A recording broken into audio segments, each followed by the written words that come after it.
Good morning, good morning, good morning, very good morning. Narayan, Nayan Kumar, Ashutosh Kumar, Mouni Yadav, Vasudev Raj, everyone, very very good morning. एक बार सभी लोग जल्दी से कमेंट कर दें। मेरी वॉइस क्लियर आ रही है आप लोगों के पास? सब कुछ बेहतर क्लियर है? अगर शुरुआत करें क्लास की, और पिछली क्लास में क्या डिस्कस किया था आप मुझे जल्दी से बता दें। लास्ट लेक्चर में हमारा डिस्कशन कहां तक हुआ था? यहां तक मुझे याद है, लास्ट लेक्चर में हम लोगों ने 5 ईयर प्लान्स के बारे में बात की थी, पंचवर्षीय योजनाओं के बारे में बात की थी। तो मुझे एक बात बता दे जल्दी से, 5 ईयर प्लान्स हमने 12 प्लान्स के बारे में बात की होगी, प्लानिंग कमीशन के बारे में, नीति आयोग के बारे में, और साथ में एनडीसी के बारे में बात की हमने। कुछ इंपॉर्टेंट पॉइंट्स मैंने आपके साथ डिस्कस किए। Very good morning. और क्वालिटी बिल्कुल बढ़िया आएगा, थोड़ा सा इंतजार किए। और 5 ईयर प्लान्स हमने कंप्लीट कर लिए थे सर, लेकिन 12th प्लान के बाद आज की क्लास कहां से होगी? देखिए, मैं एक ही चीज कहूंगा, लेकिन अगर आप मेरी बात को बहुत ध्यान से सुनेंगे ना, क्लास को बहुत लंबा करने की जरूरत नहीं है, याद रखना। तो आप कहेंगे सर यहां पर जो इंपॉर्टेंट बात है वो ये है कि हम जब योजनाओं के बारे में बात करते हैं, 12वीं योजना के बारे में बात कर रहे थे, हमने उसमें एक 8वीं योजना के विषय में पढ़ा था। जब हम 8वां प्लान पढ़ रहे थे तो आपको याद आएगा सर, उस प्लान के अंदर हमने एक बात की थी, क्या कि सर हमने एक कंसेप्ट लिया था कि इसमें हमने प्राइवेटाइजेशन को बढ़ावा दिया था, और इसके अंदर ही हमने न्यू इकोनॉमिक पॉलिसी यानी नई आर्थिक नीति लेकर आए थे। प्लान हॉलीडे में जो काम नहीं हुआ था, कोई भी काम, सब बढ़िया था, मेरी बात समझना। तो प्लान इसमें क्या हुआ था, हमने कहा था इकोनॉमिक रिफॉर्म्स हुए थे, आर्थिक सुधार हुए थे। आज की क्लास में मैं यही टॉपिक पढ़ाने वाला हूं, इकोनॉमिक रिफॉर्म्स क्या होते हैं, आर्थिक सुधार क्या होते हैं बेसिकली। तो आर्थिक सुधार के विषय में बात आई थी, इकोनॉमिक रिफॉर्म्स इसे कहा गया था। तो ये आर्थिक सुधार क्या होते हैं, कैसे हमारी इकोनॉमी को चेंज करा था, आप बिल्कुल आराम से सुनते रहिए, क्योंकि मैंने कहा लिखने के लिए 3-4 स्लाइड में मैं लिखूंगा सब कुछ। अब यहां बात आती है कि हमारे देश में पहले हम टॉपिक का नाम डाल रहे हैं, जिसका नाम है इंडस्ट्रियल पॉलिसीज। देखो, जब हमारा इंडिया इंडिपेंडेंट हुआ, आजाद हुआ, तो हमने डिसाइड करा हमारी इंडस्ट्रीज कैसे ऑपरेट करेंगी। इसे कहते हैं हम इंडस्ट्रियल पॉलिसी, यानी औद्योगिक नीति। जो उद्योगों के बारे में डिसीजंस लेती है, औद्योगिक नीति कहते हैं। यह आज की क्लास का हमारा टाइटल रहेगा, बात समझना। जब हम औद्योगिक नीति के बारे में बात करते हैं तो देखो, सबसे पहले याद रखना, जब हमारा भारत आजाद हुआ 1947 में, उसके बाद 1948 यानी 1948 में कोई क्लास गायब नहीं हुई। मैं बताकर जाऊंगा अभी अपडेट के बाद, सारी क्लास है, मैंने खुद देख लिया, अपडेट कर लिया भाई। देखो ध्यान से, तो जब इंडिया आजाद हुआ तो हमारी जो इंडस्ट्रीज है उसके लिए सबसे पहली पॉलिसी आई इंडस्ट्रियल पॉलिसी 1948। अभी बात को सुनते रहे ना, लिखने की भी जरूरत नहीं, आप बस ध्यान से सुनना। एक पॉलिसी आई जिसका नाम था इंडस्ट्रियल पॉलिसी 1948, क्योंकि आजादी के बाद जो पहली पॉलिसी बनी हमारे उद्योगों को क्लासिफाई करने के लिए, वो यही पॉलिसी थी। तो याद रखना, स्वतंत्र भारत की पहली औद्योगिक नीति थी। क्या कहेंगे आप इसे? इंडस्ट्रियल पॉलिसी है पहली स्वतंत्र भारत की, जो 1948 में आई, कि पहली औद्योगिक नीति थी। अच्छा, दूसरी बात यह कि कब लाई गई, देखो 6 अप्रैल 1948 को लाई गई थी। 6 अप्रैल 1948 को लेकर आए थे श्यामा प्रसाद मुखर्जी। उस समय जो कॉमर्स मंत्रालय था, मिनिस्ट्री थी, वो श्यामा प्रसाद मुखर्जी के पास थी। तो पहली पॉलिसी किसने लॉन्च की थी? श्यामा प्रसाद मुखर्जी ने लॉन्च की थी। और कौन से वर्ष में? 1948 में। इसमें कहा गया कि जितनी भी इंडस्ट्रीज हैं उन्हें 4 कैटेगरीज में डिवाइड किया जाएगा, यानी 4 भागों में, 4 वर्ग में डिवाइड किया जाएगा। 4 वर्ग में टोटल इंडस्ट्रीज को बांटा गया था। इसमें कहा गया पहला होगा जिसे कहेंगे हम स्ट्रेटेजिक इंडस्ट्रीज। इसका मतलब क्या होता है? देखो, स्ट्रेटेजिक इंडस्ट्रीज को हिंदी में कहेंगे रणनीतिक उद्योग। रणनीतिक, ये जो रणनीतिक उद्योग होंगे, इसका मतलब ये है वो सारे उद्योग, ये कुल 3 उद्योग हमारे होंगे जिन्हें रणनीतिक उद्योग कहा जाएगा। और ये वो उद्योग होंगे जिन्हें सेंट्रल गवर्नमेंट के द्वारा, यानी कि हमारे देश की केंद्र सरकार द्वारा चलाया जाएगा। यानी जिन्हें कोई भी राज्य की सरकार या कोई प्राइवेट संस्था नहीं चला सकती, जिन्हें सिर्फ कौन चलाएगा, केंद्र सरकार चला सकती है, उन्हें रणनीतिक उद्योग कहा जाएगा। और ऐसे सिर्फ 3 उद्योगों को रखा गया था। मेरे भाई बनेगा भी सब कुछ। तो आपने कहा सर वो कौन से 3 रहे होंगे? जैसे पहला रहा था, इसमें सरकार ने कहा था रेलवे, ये सिर्फ और सिर्फ सरकार का रहेगा। दूसरा कहा गया था एटॉमिक एनर्जी यानी परमाणु ऊर्जा, ये सिर्फ सरकार का रहेगा। और तीसरा कहा गया था आर्म्स एंड एम्यूशन यानी कि गोला बारूद और हथियार जो होते हैं, जिन्हें हम आर्म्स एंड एम्यूशन कहते हैं। तो ये कुल मिलाकर 3 ऐसे उद्योग रखे जाएंगे जो सिर्फ किसके लिए होंगे? केंद्र सरकार के लिए, यह कहा गया। अच्छा, इसके अलावा जो दूसरी कैटेगरी बनाई गई उन्हें कहा गया बेसिक इंडस्ट्रीज यानी मूलभूत या मूल उद्योग। इसका मतलब यह करा गया मूल उद्योगों के अंदर 6 उद्योगों को रखा गया, माफ कीजिए, मूल उद्योग, इसमें 6 उद्योगों को रखा गया और कहा गया ये जो 6 उद्योग होंगे इन्हें यानी पब्लिक और प्राइवेट दोनों सेक्टर मिलकर चला सकेंगे, यानी सरकारी भी और प्राइवेट भी, पब्लिक और प्राइवेट, गवर्नमेंट और प्राइवेट दोनों मिलकर चला सकेंगे। इनके बारे में आज तक कभी भी नाम नहीं पूछा गया आपके एग्जाम में। इसके बाद एक कैटेगरी बनाई गई इंपॉर्टेंट इंडस्ट्रीज, इंपॉर्टेंट इंडस्ट्रीज जिसका मतलब था महत्वपूर्ण उद्योग। इसमें यह कहा गया कि जितने भी उद्योग हमारे होंगे उनमें से कुल मिलाकर 18 उद्योग ऐसे होंगे जिन्हें महत्वपूर्ण कहा गया था और कहा गया था ये उद्योग वो होंगे जिन्हें प्राइवेट सेक्टर वाले चला सकेंगे, प्राइवेट सेक्टर।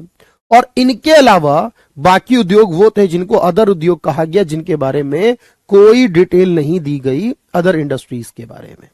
तो मेरे भाई अब से सवाल बार बार रिपीट करता है एग्जाम में कि पहली औद्योगिक नीति में कुल कितने भागों में डिवाइड किया गया था सभी उद्योगों को? आप कहोगे 4 में।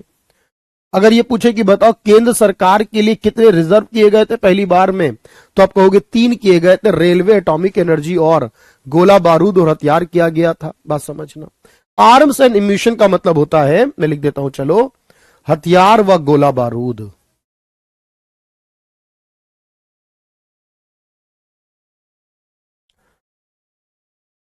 तो रेलवे, एटॉमिक एनर्जी, हथियार और गोला बारूद ऐसे उद्योगों को केंद्र के लिए था। तो मैंने कहा यह थी first industrial policy of independent India.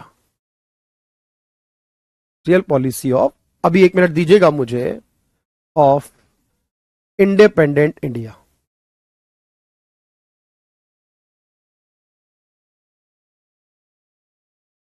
एक मिनट और देंगे।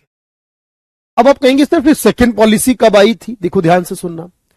जो सेकंड पॉलिसी आई थी उसका नाम था इंडस्ट्रियल पॉलिसी 1956, इंडस्ट्रियल पॉलिसी 1956, यानी कुछ वर्षों के बाद ही दूसरी पॉलिसी आ गई थी 1956। इस पॉलिसी को जो लेकर आने वाले व्यक्ति थे उनका नाम था पीसी महालनोबिस। हिंदी में लिखो या इंग्लिश में लिखो, आपको पता है। ये पॉलिसी को लेकर आए थे पीसी महालनोबिस। और याद आ रहा होगा सेकंड 5 ईयर प्लान पढ़ा था सर हमने, उसमें भी पीसी महालनोबिस का नाम आया था। और जब हमने लिखा था कि कौन होता है प्लानिंग का वास्तुकार, आर्किटेक्चर, तो आपने कहा वो भी पीसी महालनोबिस से, याद आ रहा नाम। तो आपने कहा इसमें क्या हुआ, फिर इस सारे उद्योगों को 3 कैटेगरीज में डिवाइड किया गया। सारे उद्योगों को 3 कैटेगरीज में, 3 भाग या 3 वर्ग में बांटा गया। पहला वर्ग बनाया गया शेड्यूल ए। अब आप इसे हिंदी में पढ़ो या इंग्लिश में पढ़ो, शेड्यूल ए वर्ग बनाया गया, इसमें 17 इंडस्ट्री को रखा गया। दूसरा बनाया गया शेड्यूल्ड बी, इसमें 12 इंडस्ट्री को रखा गया।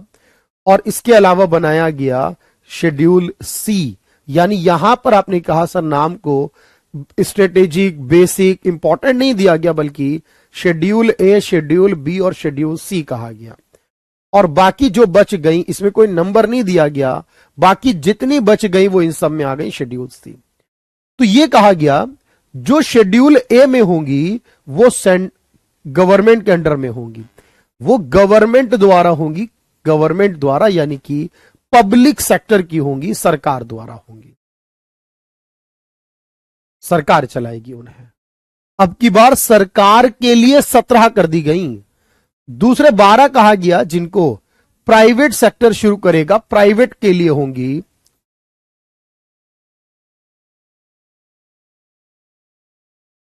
बाई लाइसेंस, यानी लाइसेंस लेकर सरकार लाइसेंस देगी कि प्राइवेट वाले काम करेंगे, और बाकी जो बच गई वो प्राइवेट वाले शुरू कर सकते हैं, उसके लिए कोई लाइसेंस नहीं चाहिए, उसके लिए कोई लाइसेंस नहीं चाहिए। अभी बात को समझना भाई, मैंने कहा 2 स्लाइड लिखूंगा फिर करवा पाऊंगा आपको आराम से। तो अब आपको एग्जाम में क्या होता है देखो ध्यान से, तो आपसे सवाल यही पूछेगा, पहली पॉलिसी में कितने भागों में बांटा, 4, दूसरी पॉलिसी में कितने भागों में बांटा, 3, शेड्यूल ए, शेड्यूल बी और शेड्यूल सी। और याद रखना इसके बाद एक आती है, फिर लिख लेना इसके बाद, इंडस्ट्रियल पॉलिसी 1977, जो एग्जाम में आती है वो बड़ी इंपॉर्टेंट होती है, हमेशा उनको लिखते हैं हम लोग।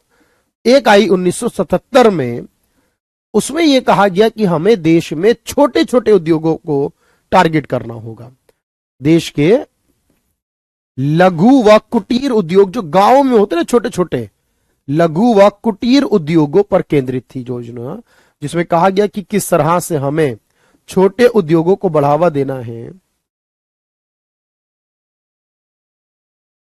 तो ये योजना लेकर आए थे हम, focus on small and cottage industries. जो गांव में उद्योग होते हैं ना, उन्हें कॉटेज कहते हैं, कुटीर कहते हैं बेसिकली।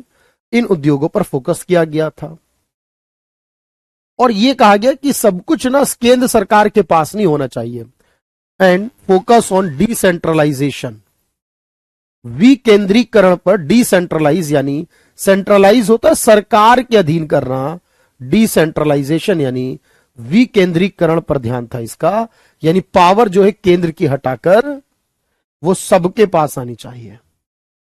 तो इस तरीके से आपके पास सवाल होगा कि वो कौन सी योजना थी, या वो कौन सी औद्योगिक नीति जिसमें लघु उद्योगों पे ध्यान दिया गया, वो कौन सी औद्योगिक नीति जिसमें 3 भागों में बांटा गया, वो कौन सी औद्योगिक नीति जिसमें 4 भागों में बांटा गया।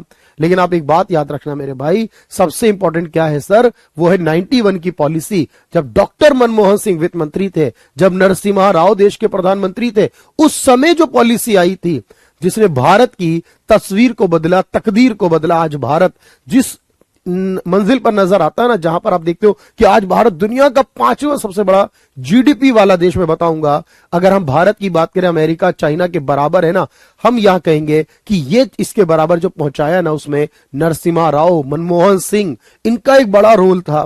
तब 1991 में जो हुआ था ना, लगभग आपके एग्जाम में अगर कोई सवाल आता है, अभी सीजीएल का मेंस 2025 में हुआ है, जनवरी महीने में, आपको याद होगा, तो 2025 के मेंस में इकोनॉमिक्स के जो सवाल आए थे उसमें 2 सवाल इसी टॉपिक पर आए थे, एक लिबरलाइजेशन को लेकर पूछा गया था। तो वो मैं आपको कराऊंगा, लेकिन शेड्यूल का कोई मतलब नहीं होता इमरान। शेड्यूल का मतलब जैसे नाम दे दिया, इसका नाम A B C, 3 category. Schedule का मतलब है अनुसूची, वर्ग। ये शेड्यूल ए में ये होगा, शेड्यूल बी, मतलब 3 भागों को, भाग 1, भाग 2, भाग 3। जैसे हमारे संविधान में 12 शेड्यूल है कि शेड्यूल नंबर 1 में ये होगा, शेड्यूल नंबर 2 में ये होगा। इसे नोट कर लीजिए और बस विश्वास कर लीजिए, आपको जो पढ़ाया जा रहा है वो बेस्ट है, आपका कोई सवाल मिस नहीं होगा, आप 1 डे एग्जाम लेवल का हर क्वेश्चन आसानी से कर लोगे। इस बात पर विश्वास करिए खुद पर और नोट कर लीजिए। डन करिए इसे, बिल्कुल। सॉरी।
चलिए भाई, तो ये पॉलिसीज नीति आयोग के अंदर आती है? नहीं भाई।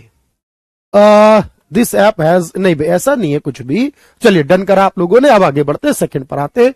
सर सेकंड पॉलिसी में याद रखना 1956 की पॉलिसी जो पीसी महालनोबिस की है, 3 वर्ग में बांटा गया था। एक सरकार का, क्या सरकार को ही हम पब्लिक सेक्टर भी कहते हैं, याद रखना, कहीं आप सोचें कि सरकार मतलब पब्लिक सेक्टर, सार्वजनिक क्षेत्र, इसको हम सरकार भी कहते हैं, इसे हम पब्लिक सेक्टर भी कहते हैं। जो सिर्फ सरकार ही चलाएगी, ऐसे 17 उद्योगों के बारे में बात होगी। अदर में ओनरशिप किसी के भी पास हो सकती है, किसी के भी पास हो सकती थी, इसीलिए।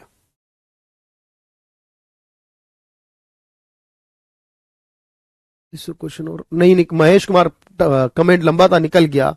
तो इंडस्ट्रियल पॉलिसी 1977 एग्जैक्टली अगर देखें तो कोई इंडिविजुअल पर्सनालिटी लेकर नहीं आए थे। उस समय एक सरकार आई थी जिसका नाम था मोरारजी देसाई सरकार। ये जो मोरारजी देसाई की सरकार थी, वो सरकार लेकर आई थी इंडस्ट्रियल पॉलिसी 1977 की। मतलब जैसे होता है ना, कहीं पर किसी व्यक्ति विशेष का नाम इंपॉर्टेंट होता है।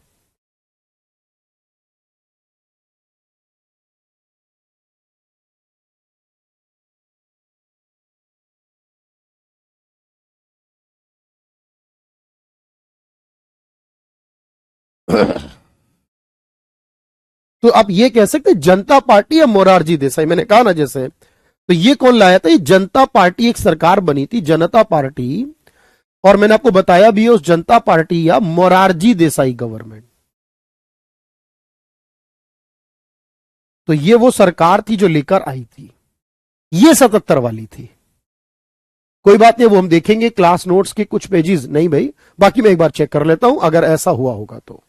अब मेरी बात समझना, इसके बाद आगे बढ़ते हैं। सर ये मोरारजी देसाई लाए, वो पीसी महालनोबिस लेकर आए थे, लेकिन जो सबसे इंपॉर्टेंट है वो है 1991 की पॉलिसी। सुनना भाई मेरे, देखो इसे बोलते हैं न्यू इंडस्ट्रियल पॉलिसी।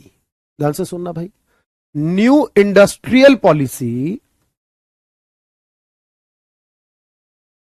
1991, या इसी को बोलते हैं न्यू इकोनॉमिक पॉलिसी। ध्यान से सुनते रहे ना अभी, न्यू इकोनॉमिक पॉलिसी इसे भी बोलते हैं 1991। सही है।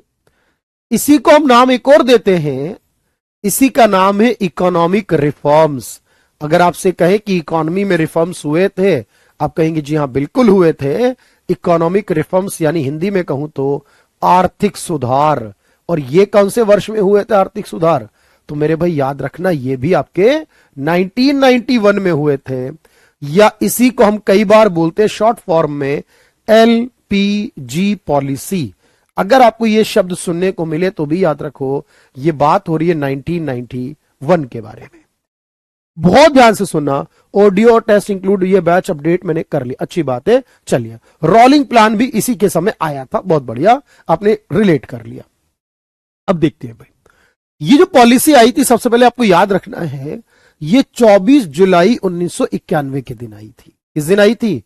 24 जुलाई 1991। कौन लेकर आया था? तो उस समय जो लेकर आए थे वो थे फाइनेंस मिनिस्टर। देश में जो वित्त मंत्री थे उस समय 91 की सरकार में, कांग्रेस की सरकार थी उस समय, और वित्त मंत्री का नाम था डॉक्टर मनमोहन सिंह। डॉक्टर मनमोहन सिंह ये उस समय वित्त मंत्री थे। और अगर ये पूछे कि उस समय प्राइम मिनिस्टर कौन थे, किसके कार्यकाल, किस प्रधानमंत्री के कार्यकाल में ऐसा हुआ, तो मेरे भाई याद आएगा आपको, उस समय प्रधानमंत्री थे पीवी नरसिम्हा राव। कौन थे? पीवी नरसिम्हा राव। अच्छा, अब यहां पर यह हुआ कि इसीलिए इनको बोलते हैं हम नरसिम्हा राव के बारे में father of Indian economic reforms. अगर हमसे पूछे कि इकोनॉमिक रिफॉर्म्स का फादर किसे कहा हमने, तो फादर ऑफ इकोनॉमिक रिफॉर्म्स कहा जाएगा नरसिम्हा राव को, क्योंकि उस समय वो देश के प्रधानमंत्री थे। इन्होंने ये रिफॉर्म्स शुरू किए, सुधार करने शुरू किए, और इन सुधारों में उन्होंने 3 शब्दों का इस्तेमाल करा। और वो 3 शब्द क्या बने? एक बना एल, एक बना पी, और एक बना जी। मैं तीनों के बारे में बताऊंगा, लेकिन अभी आप समझना सर ये एल का मतलब बना लिबरलाइजेशन।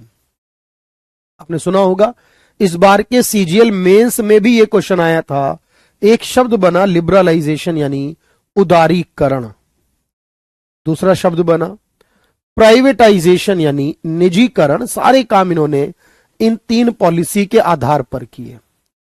दूसरा शब्द बना निजीकरण और तीसरा शब्द बना ग्लोबलाइजेशन यानी वैश्वीकरण। ठीक है, ग्लोबलाइजेशन यानी वैश्वीकरण, ये 3 शब्द थे। अब सवाल यह बना कि 91 की पॉलिसी और पहले की पॉलिसीज में क्या फर्क था।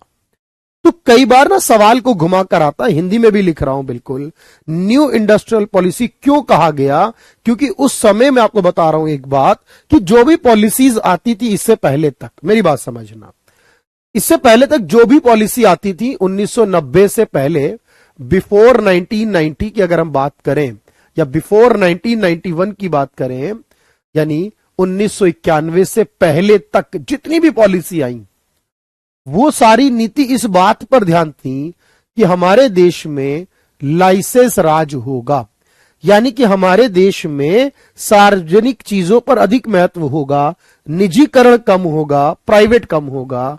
और 1991 से पहले जो पॉलिसी थी हम उसमें LQP ये शब्द यूज करते थे।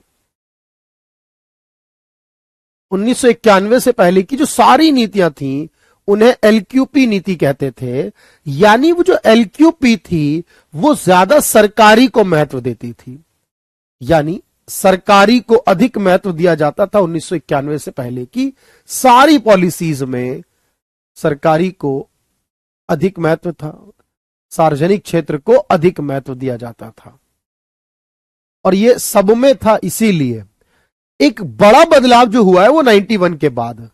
LPQP क्यों कहते थे, देखो इसे, क्योंकि पहले जो सिस्टम चलता था देश में, L का मतलब था लाइसेंस होना, यानी कोई भी काम के लिए आप कहोगे लाइसेंस था, इसीलिए कहते हैं ना 91 में क्या हुआ, लाइसेंस राज समाप्त हुआ। Q का मतलब एक कोटा, यानी कि किसी चीज की लिमिट लगाते ना, हिंदी में भी कोटा कहते हैं। और P का मतलब है परमिट, जिसे हिंदी में भी परमिट कहते हैं। जो पहले की पॉलिसीज थी वो उसमें लाइसेंस सिस्टम था, यानी कोई भी काम बिना लाइसेंस के आप नहीं कर सकते थे, इसी को लाइसेंस राज कहा जाता था। बोलो बता भाई मुझे, इंद्रजीत मेरे भाई, जब क्लास की शुरुआत हुई मैंने बोला आपसे आज शनिवार है, आज 8 फरवरी 2025 है, इस समय 10:26 लगभग का समय हो रहा है। क्लास पूरी तरह लाइव है। अगर आप क्लास के बीच में जुड़ेंगे तो मैं आपका कमेंट कैसे पढ़ूंगा, और क्लास में अगर मैं कमेंट पढ़ूंगा तो मैं पढ़ाऊंगा आपको कब। तो ऑब्वियसली जब आप क्लास के बीच में आते हैं तो आपको सुनना पड़ता है मैं क्या कह रहा हूं फिर, या कोई भी टीचर क्या कह रहा है।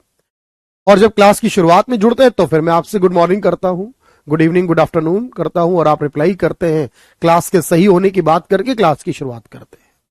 तो क्लास पूरी तरह लाइव है, और समझ में तब आएगा जब आप पिछली क्लासेस को जोड़ पाएंगे। 2 मिनट का इंतजार कीजिए फिर। तो आपने कहा सर 91 से पहले जो पॉलिसियां थी सारी की सारी वो इस बात पर ध्यान देती थी कि प्राइवेट नहीं होना चाहिए, राष्ट्रीयकरण, सरकारी ये सब होना चाहिए। बोलो हाँ। अब आप कहेंगे कि यहां जो आया है वो ये कहता है कि हमारे देश की इंडस्ट्रीज, देखो इंडस्ट्रीज का क्लासिफिकेशन अलग है, नीति आयोग का काम योजनाओं को बनाना है। भाई एक बात बताओ, हमारे देश में कोई कंपनी सरकारी होगी या प्राइवेट होगी ये तय करना इंडस्ट्री का काम है। क्यू का मतलब होता है कोटा, यानी कि जो लिमिट की बात करता है, जो बात करता है कि एक निश्चित सीमा होनी चाहिए, एक लिमिट होनी चाहिए, उस लिमिट को, अधिकतम सीमा को हम कोटा कहते हैं। परमिट का मतलब भी होता है परमिशन से होता है, यानी किसी काम को करने की इजाजत से सरकार की तरफ से। ठीक है, तो आपने कहा सर लाइसेंस भी होगा, कोटा भी होगा, परमिट भी होगा। अब ये सब चलता था, लेकिन 91 के बाद मैंने क्या बताया आपको, फ्रॉम 1991 अब हमारे देश की पॉलिसी, आप बताओ मुझे 91 यानी 1991 से, अब या 1991 के बाद से या 1991 के बाद, अब आपको क्या नजर आ रहा है सर, एलपीजी आ गया एलपीक्यू की जगह। और मैं ये कह सकता हूं, इसे क्यों मैंने न्यू शब्द लगाया, क्योंकि अब की बार पूरी तरह सरकार ने बदला, क्योंकि अब आया एलपीजी पॉलिसी। याद है आपको, एलपीजी नीति आ गई सर अब। और एलपीजी नीति में क्या करा, अब यहां पर हमने प्राइवेट के, सरकार के महत्व को कम किया। तो इसीलिए हम ये कहते हैं 91 में जो चेंज हुआ, जो सबसे बड़ा बदलाव हुआ, वो क्या था? वो सर बदलाव यही तो था कि भाई 91 के बाद क्या हुआ?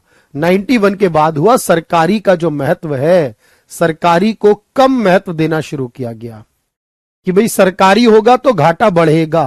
अब सरकारी को हम कम महत्व देंगे। यानी इसके लिए मैं एक शब्द यूज करता हूं, बहुत ध्यान से समझना। यानी इसका मतलब है हमने प्रो प्राइवेट पॉलिसी शुरू कर दी, यानी प्राइवेट को अधिक महत्व देना शुरू कर दिया। इसे मैं बोलूंगा प्रो प्राइवेट पॉलिसी। जो पहले वाली थी वो क्या चल रही थी, आपको याद आ रहा है सर? उसमें सरकारी को ज्यादा महत्व दिया जा रहा था। उसे प्रो पब्लिक कहते हैं, यानी सरकारी के लिए कहते हैं, इसे प्रो प्राइवेट कहते हैं। अब बताओ, मैंने कहा ना कंसेप्ट में कोई गलती हो तो बताना मुझे। तो आपने कहा ठीक है सर, अब यहां से पॉलिसी बदली। और इसीलिए कहते हैं भारत ने जो विकास की शुरुआत की है ना, भारत में जो विकसित होने की जो बात आई है ना, तो उसमें आपको एक बड़ा बदलाव मिला यहां से। तो नई पॉलिसी जो आई है उसमें एक शब्द आया था एलपीजी में, लिबरलाइजेशन। अब मेरी बात समझना, लिबरलाइजेशन क्या कहता है? लिबरलाइजेशन ने ये कहा, उदारीकरण ने ये कहा कि हमें उदार बनना पड़ेगा। मतलब जो लाइसेंस सिस्टम है हमारा, देखो हमें पहले किसी भी काम को, मैंने कहा, लाइसेंस लेना पड़ता था।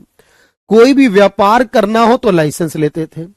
लाइसेंस राज या लाइसेंस प्रथा या लाइसेंस नीति जो चलती थी लाइसेंस वाली, को समाप्त किया हमने।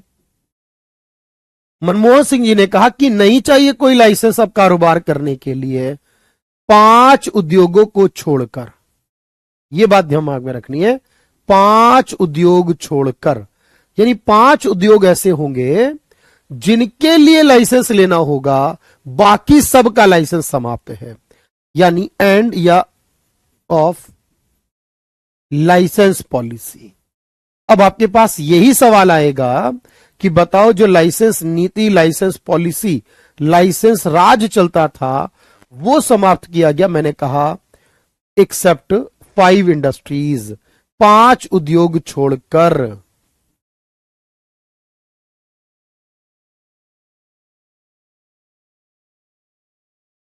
तो आपको यह बताना है वो 5 उद्योग कौन से थे जिन्हें छोड़ दिया गया। देखो, तो सरकार ने कहा अगर आप कोई भी शराब या तंबाकू, कोई भी शराब या तंबाकू है तो उसका आपको लाइसेंस लेना पड़ेगा, उसका लाइसेंस माफ नहीं होगा। दूसरा, जितने भी केमिकल्स होंगे उनके लिए भी लाइसेंस लेना पड़ेगा, केमिकल्स के लिए। तीसरा, जितने डिफेंस इक्विपमेंट होंगे,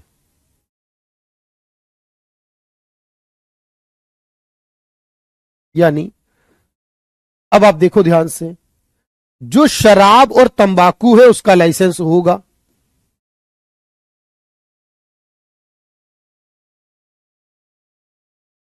जो हानिकारक रसायन हैं, जो भी ऐसे रसायन है जो हानिकारक हैं, उनका भी लाइसेंस होगा, जो हमारे रक्षा उपकरण हैं उनका भी लाइसेंस आपको लेना पड़ेगा। लेकिन इसके बाद जो आपके पास इंडस्ट्रियल एक्सप्लोजिव हैं,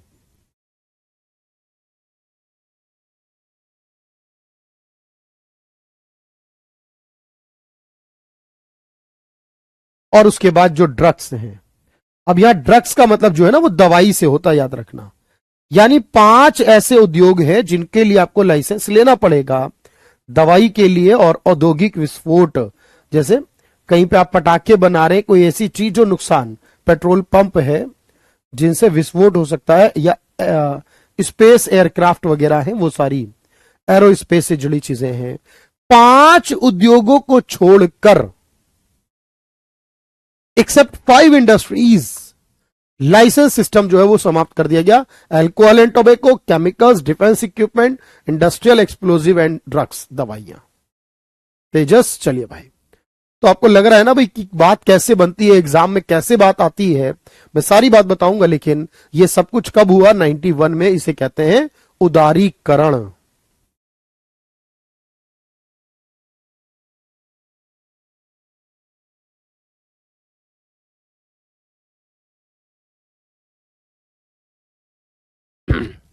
एक बार डन करिए। क्वेश्चन दिखाऊं आपको? चलिए बिल्कुल दिखाता हूं भाई।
चलिए,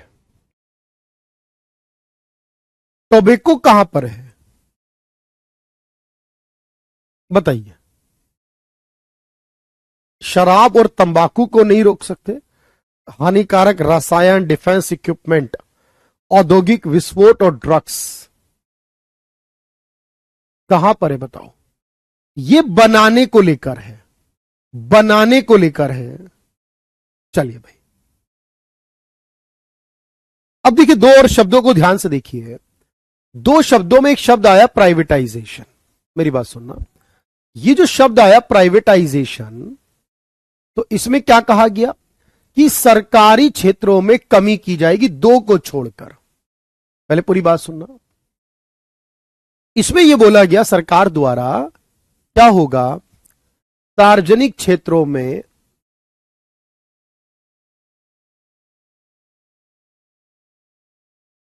विनिवेश होगा। विनिवेश का मतलब होता है सरकारी शेयर को बेचा जाएगा, कम किया जाएगा। सरकारी शेयर्स जो है किसी भी कंपनी में, जो कंपनी सरकारी है उसको कम किया जाएगा,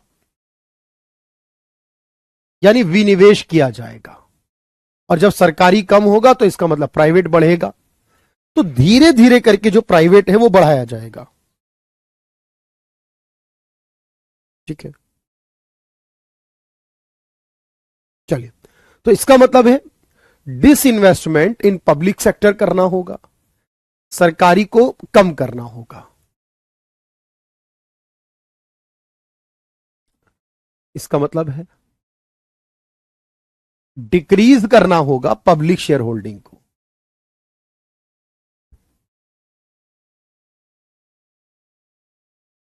और सरकारी शेयर्स को बढ़ाना हो, प्राइवेट को बढ़ाना होगा। लेकिन एक बात ध्यान रखना, दो चीजों के बारे में बात हुई है इसमें। दो क्षेत्र ऐसे होंगे, दो उद्योग सरकार के लिए रिजर्व कर दिए गए। यह कहा गया कि नहीं, दो ऐसे हैं जो सरकार के लिए पूरी तरह रिजर्व रहेंगे, यानी सरकार के लिए आरक्षित होंगे। अब आप कहेंगे सर वो दो कौन से हैं? यानी two industries reserved for government. सिर्फ दो गवर्नमेंट के लिए होंगे, बाकी में हिस्सेदारी बेचनी शुरू करेगी सरकार। अब जो दो गवर्नमेंट के लिए होंगे तो उसमें एक होगा रेलवे। उस समय यह कहा गया था कि रेलवे पूरी तरह सरकारी होगा। और दूसरा एटॉमिक एनर्जी यानी परमाणु ऊर्जा, ये एक बार फिर से सरकारी कर दिया गया। यानी कि इन दो को छोड़कर बाकी सब में धीरे धीरे क्या होगा सर सौरभ भाई, कमी हो जाएगी। बताओ। भाई अब एक बात बताओ मुझे, हमारा देश कैसी अर्थव्यवस्था है आप बताओ भाई पहले। चलो मैं आपसे सवाल करता हूं, मैं यहां पर एक सवाल कर रहा हूं आपसे, हमारी अर्थव्यवस्था कैसी है बताओ भाई। तो हमारी अर्थव्यवस्था कैसी है? मिक्स्ड है। ऑल मानते हैं भाई सौरभ यादव जी, मिक्स्ड है। लेकिन 1990 के मिक्स में और 1990 के बाद के मिक्स में आपको क्या फर्क नजर आता है? देखो 1990 से पहले का जो मिक्स था उसमें क्या था? सरकारी ज्यादा, सरकारी अधिक और प्राइवेट कम। मतलब मिक्स तो था, सरकारी ज्यादा प्राइवेट कम था। बोलो हां या ना भाई, ऐसा मान सकते हो आप? बोलो। मिक्स था, पहले सरकारी ज्यादा प्राइवेट कम था। 1991 के बाद कहानी उल्टी हो गई। अब क्या हो गया? सरकारी कम हो गया और प्राइवेट ज्यादा हो गया। मैं यही तो बताने की कोशिश कर रहा हूं ना बस आपको कि सर 1991 की जब पॉलिसी आई, जब डॉक्टर मनमोहन सिंह वित्त मंत्री बने हमारे और नरसिम्हा राव हमारे प्रधानमंत्री बने, उससे पहले जो हमारी अर्थव्यवस्था थी हमने उसको पूरी तरह बदल दिया। बात समझना। अब जब हमने या पूरी तरह से बदल दिया तो हमने क्या तीन शब्द इस्तेमाल करे? पहले हमारे देश में क्या था? 1990 से पहले जो भी कारोबार थे, व्यापार थे हमारे, कारोबार पर लाइसेंस का नियम था। अब जब मनमोहन सिंह आए तो उन्होंने कहा नहीं जी कोई लाइसेंस नहीं चाहिए, लाइसेंस खत्म करो। कारोबार पर लाइसेंस का नियम चलता था तो खत्म कर दिया। ये सारी चीजें सरकारी थी तो प्राइवेट कर दी। हम पहले दूसरे देशों से व्यापार नहीं करते थे, मैंने बताया था, रेलवे अभी भी है। तो बस ये दिमाग में रखना है आपको, सर पहले क्या था? सरकारी ज्यादा था और अब हमने क्या करा? सरकारी में कमी करनी शुरू कर दी और प्राइवेट। बात समझ रहे हो भाई? पॉइंट क्लियर हो रहे हैं। इसके बाद एक शब्द आया ग्लोबलाइजेशन। मैंने बताया था ना आपको, जब मैं पढ़ा रहा था आपको ये बात कि बताओ पहले जो हमारी अर्थव्यवस्था थी वो दूसरे देशों से जुड़ी हुई थी या नहीं? आपने कहा जी नहीं। तो आज हमारी अर्थव्यवस्था कैसी हो गई? आज हमारे देश में हो गया वैश्वीकरण। क्या हो गया? वैश्वीकरण। इसका मतलब यह हुआ अब हमारे देश में विश्व के अन्य देशों से व्यापार शुरू हो गया या नहीं? बोलो हां जी हो गया। विश्व के अन्य देशों से व्यापार या लेन देन पहले तो नहीं होता था ना। पहले हम कैसे अर्थव्यवस्था थे? बंद वाले, याद करो आप।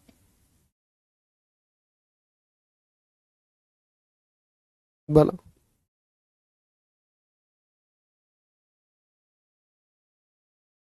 चलिए तो आप कहोगे टू ट्रेड और with rest of the world. दुनिया के बाकी देशों से हमने क्या करा? लेन देन शुरू कर दिए। यानी टू प्रमोट फॉरेन ट्रेड। इससे क्या हुआ? विदेशी लेन देन, विदेशी व्यापार को बढ़ावा मिला।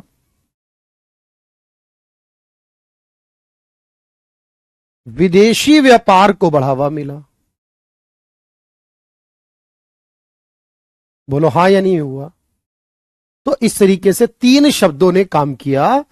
ये तीन शब्द में एक तो सरकार ने बिजनेस करने की परमिशन दी, एक प्राइवेट करना शुरू करा और एक में सरकार ने विदेशी व्यापार को बढ़ावा दिया। ठीक है। तो आप कहेंगे सर ये सब कुछ हुआ, इन्वेस्टमेंट बढ़ा, निवेश बढ़ा, एक्सपोर्ट इंपोर्ट बढ़ा, इसका यह मतलब। लेकिन ऐसा क्यों करना पड़ा? इसके पीछे कई सारे कारण आते हैं, लेकिन मुख्य कारण आता है उस समय भारत के पास पैसा नहीं था और भारत के पास भंडार बहुत कम हो गए थे। क्यों सरकार ने ऐसे बदलाव किए थे? लास्ट बात बोल रहा हूं मैं, इकोनॉमी में बदलाव क्यों करने पड़े सरकार को 91 में? आर्थिक सुधार के क्या कारण थे? तो एक कारण यह था कि उस समय भारत के पास पैसा नहीं था।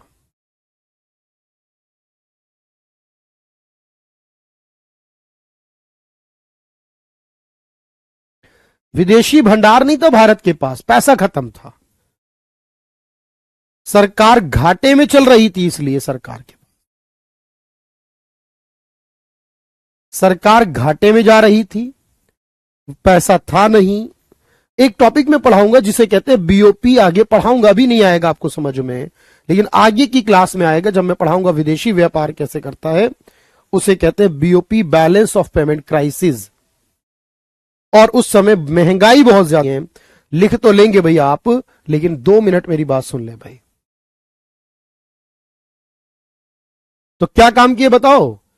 प्राइवेट को शुरुआत करी, लिबरलाइज किया, दूसरे देशों से व्यापार करने शुरू कर दिए। जब ये सब कुछ कर दिया, पाक से भी व्यापार होता है, कोई बात नहीं।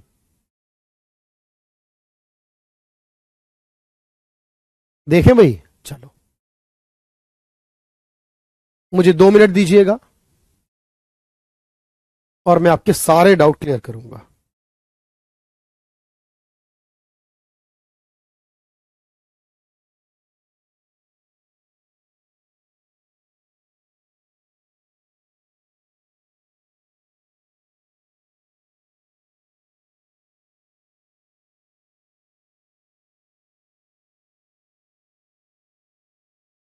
चलिए, अब देखना, ध्यान से सुनना मेरे भाई। जैसे एक सवाल ये आया हमारे पास,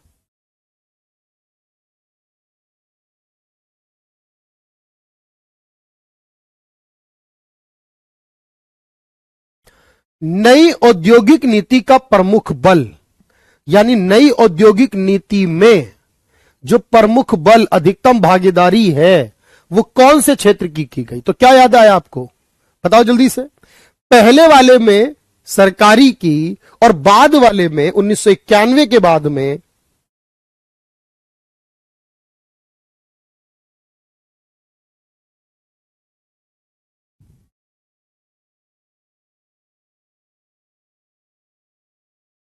तो आपने कहा अब प्राइवेट सेक्टर आगे है।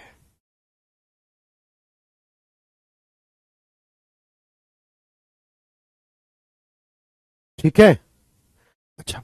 अब मैं आपसे कहूं, वो कौन सी औद्योगिक नीति जिसमें लघु उद्योगों पर ज्यादा ध्यान दिया गया था? बताइए। तो आप क्या कहेंगे भाई, कौन सी पॉलिसी थी वो?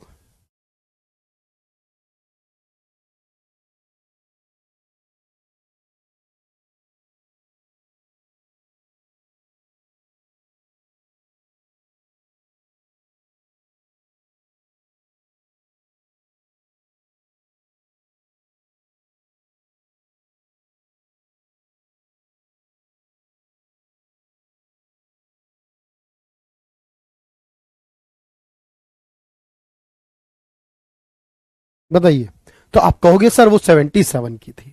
अब ऐसे सवाल पूछेगा, नई औद्योगिक नीति में क्या शामिल नहीं किया गया था? बताओ।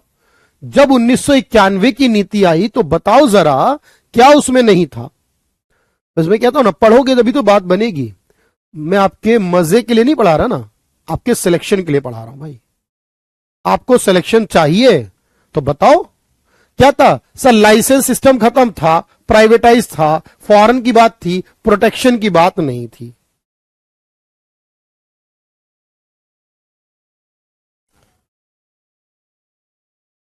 प्रोटेक्शन की बात नहीं थी।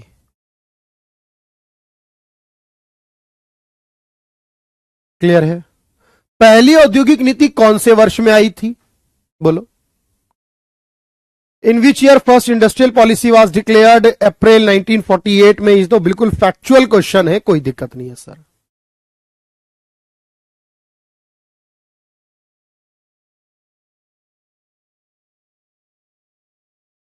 ध्यान से देखना।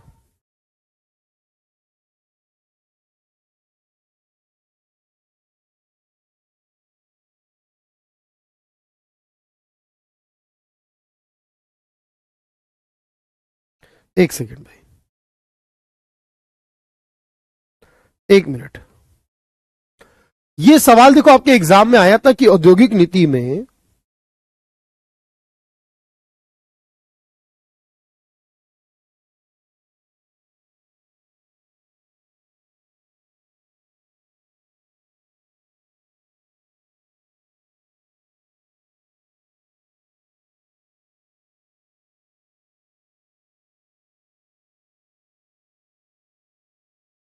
बताइए। तो आपको याद आ रहा है 1948 में 4 भागों में बांटा गया था? बोलिए।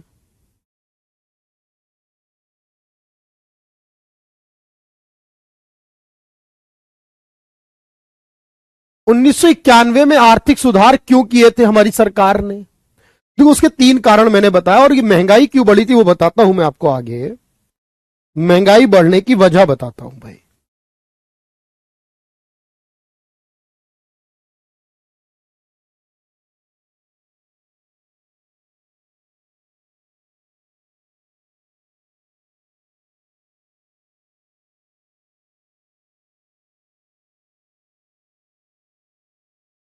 तो आपने कहा सर उस समय सारे गल्फ वॉर का मतलब अरब देशों में युद्ध चल रहा था जिससे महंगाई बढ़ी थी। 1991 से पहले की वाली जो नीति थी, जिसमें यानी 1956 वाली, कितने उद्योग सरकारी के लिए रिजर्व किए गए थे? तो 1956 वाली में 17 थे। उसके बाद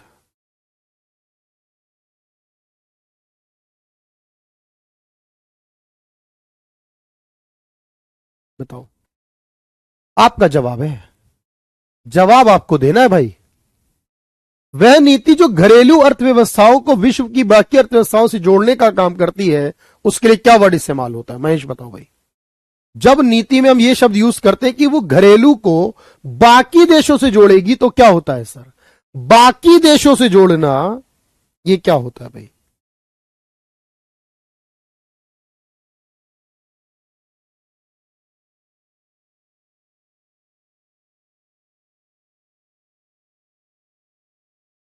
तो बाकी देशों से जोड़ने को ही ग्लोबलाइज करना। सारे उद्योगों का लाइसेंस समाप्त कर दिया गया था, किसे छोड़कर?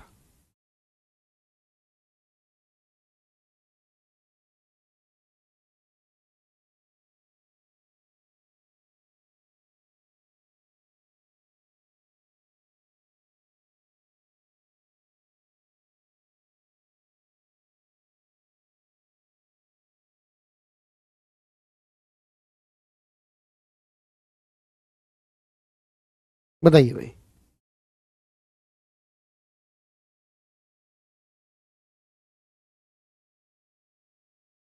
तो आपने कहा शराब छोड़कर बाकी के खत्म कर दिए थे।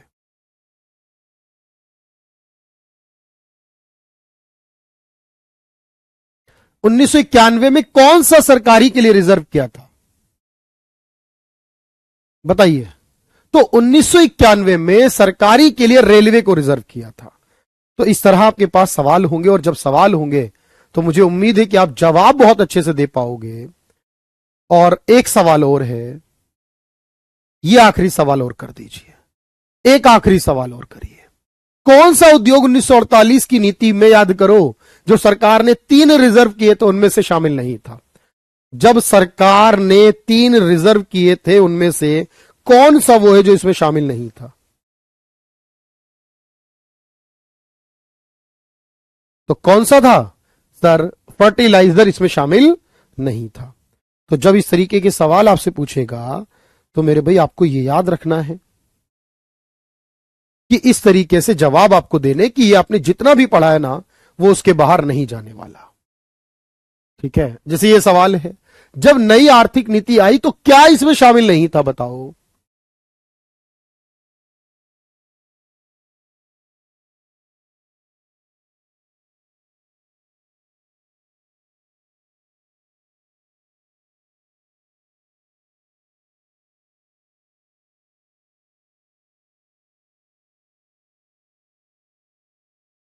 तो आपने कहा इसमें सेंट्रलाइज्ड वर्ड नहीं था।